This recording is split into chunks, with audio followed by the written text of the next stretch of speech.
নমস্কার বন্ধুরা, সবাইকে স্বাগত জানাই Bengali food with Anima cooking চ্যানেলে। আজও আবার হাজির হয়েছি নতুন সুন্দর একটা বেগুনের রেসিপি নিয়ে। আজ আমি তোমাদের সঙ্গে শেয়ার করব বেগুন ভর্তা রেসিপি। বেগুন ভর্তা রেসিপি চটপট করে রেডি করে নেওয়া যায়, ব্রেকফাস্ট কিংবা ডিনারের রুটির সঙ্গে খেতে দুর্দান্ত লাগে।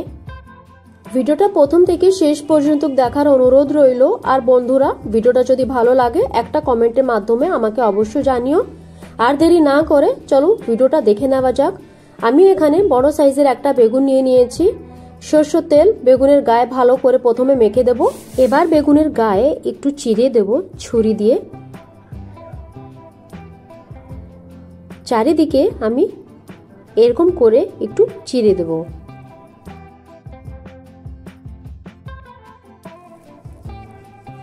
এখন একটা নেটের জালি নিয়ে বেগুনটাকে নেটের জালির উপরে রেখে ভালো করে বেগুনটাকে পুড়িয়ে নেব।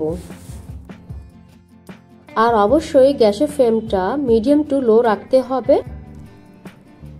বেগুনটা পোড়ানোর সময় কোনো তাড়াহুড়ো করলে চলবে না, একটু সময় দিয়ে বেগুনটাকে পুড়িয়ে নিতে হবে।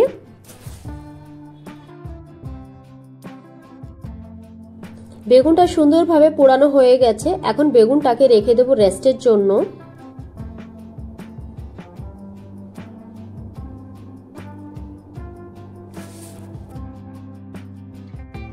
যতক্ষণে বেগুন ঠান্ডা হবে ততক্ষণে আমি এখানে কিছু মশলা রেডি করে নেব।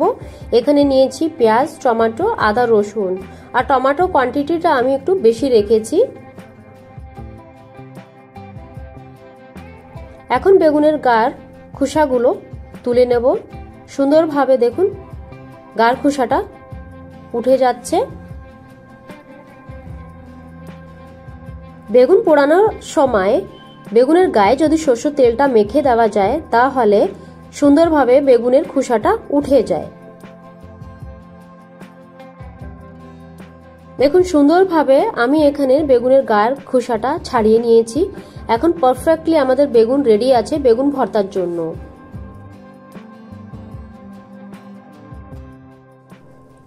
এখন একটা প্যানে পরিমাণ মতন সরষের তেল অ্যাড করে দিয়ে দিচ্ছি গোটা জিরে। জিরেটা যখন একটু ভাজা ভাজা হয়ে যাবে অ্যাড করে দেব কেটে রাখা পেঁয়াজ। বেগুনের ভর্তা জন্য আমি পেঁয়াজ এখানে বেশি ফ্রাই করব না, 2-3 মিনিটের মতন আমি জাস্ট পেঁয়াজটাকে একটু ফ্রাই করে নেব।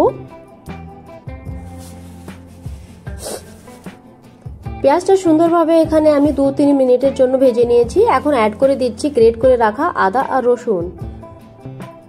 আদা রসুন 2-3 মিনিট সময় দিয়ে ভেজে নিতে হবে।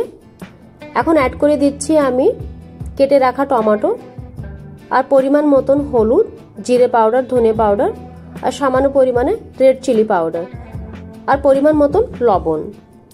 সামান্য পরিমাণে জল অ্যাড করে মশলাটাকে এখন ভালো করে আমি কষিয়ে নেব। এখন টমেটো আর মশলাকে ভালো করে কষিয়ে নিতে হবে 5-6 মিনিট হাতে সময় নিয়ে। টমেটোগুলো আমি একটু ঘেটে ঘেটে দিচ্ছি। দেখুন কি সুন্দরভাবে তেলটা সেপারেট হয়ে গেছে মশলার থেকে। মশলাটা খুব সুন্দরভাবে কষানো হয়ে গেছে। পারফেক্টলি আমাদের মশলা এখানে রেডি হয়ে গেছে। এখন অ্যাড করে দেব বেগুন। এখানে আমি বেগুনের বোটাও অ্যাড করছি। আপনারা চাইলে এটাকে স্কিপ করতে পারেন। আর অ্যাড করে দিচ্ছি 3টে কাঁচা চিরা লঙ্কা। এখন মশলা আর বেগুন ভালো করে এখানে মিক্স করে দিতে হবে।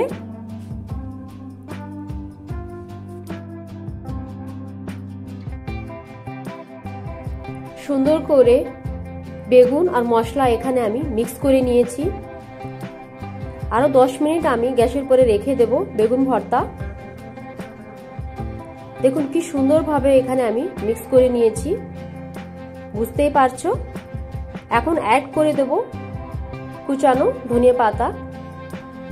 একদম রেডি হয়ে গেছে আমাদের বেগুনের ভর্তা। তো বন্ধুরা, এই বেগুন ভর্তা রেসিপি কেমন লেগেছে অবশ্যই আমাকে কমেন্টের মাধ্যমে আর একটা লাইকের মাধ্যমে জানিও। আমার রান্নার ভিডিওগুলি ভালো লাগলে লাইক, শেয়ার, সাবস্ক্রাইব করো। দেখা হচ্ছে পরবর্তী অন্য কোনো ভিডিওতে। ততক্ষণের জন্য টাটা।